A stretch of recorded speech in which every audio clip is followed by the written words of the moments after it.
whole lot today. Pretty much the same stuff. Only guy kind of up in the air. We'll find out with Aaron still. He's going to try to throw his BP, and if he's got any problems, he'll stop. So we'll keep him out of the PFP stuff, and then we'll see how he's going to try his inning, and if that doesn't go good, he'll just stop.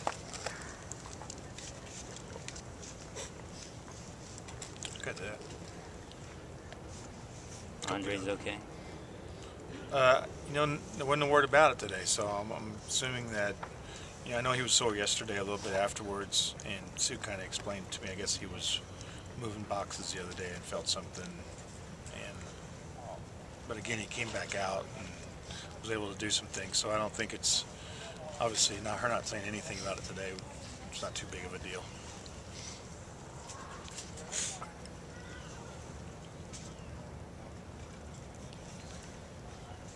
All right.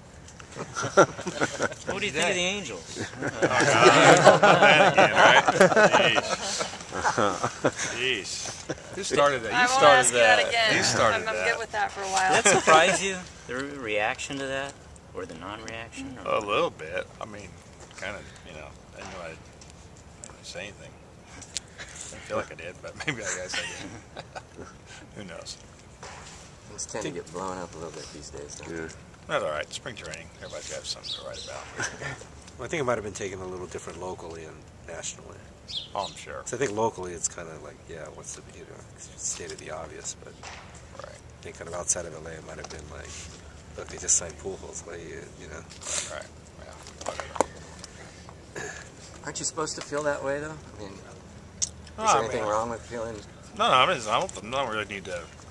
I don't really look at it like that. I mean, LA is a team that's basically historically, you know, the Dodgers, the things that's happened historically with the Dodgers is huge. So basically, it wouldn't be baseball. I'm sure it would be by now, but basically, you know, when somebody blazes the trail, you know, it's pretty cool, actually. First America's team. Yep. You mentioned last week Mark Ellis probably get the first shot at the #2 hole in the lineup. You ever give a thought to AJ Ellis as #2, or is he? I mean, is he not even considered for that? Or? You know, I usually don't read, and I read something about that the other day, and I was like, doesn't fit right for me. But so not really, honestly. But I guess if you really slowed it down and looked at it, I mean, he hits the ball the other way, he takes pitches. Yeah, he kind of, he'd be a guy that can butt and stuff, but he's not really a speed guy up there. You don't want him really on in front of Matt. Or kind of slow Matt down if you got AJ in front of him. So, but not a whole lot of thought to it. Now, do you have any problem with guys having high goals and maybe even expectations for themselves and expressing those, or would? No, not at all. I mean, it seems like you're talking about Matt, and you know, not at all. And we talked about early in camp. I'd much rather have Matt talking about being, you know, trying to go 50-50 than I would have him talking about, you know, going 20-20. You know, so for me, you really want guys to have high expectations of themselves and setting, you know, the bar at a place that you know you have to really work, and you really have to, you know, kind of has to be it's going to take a full year to do something like that.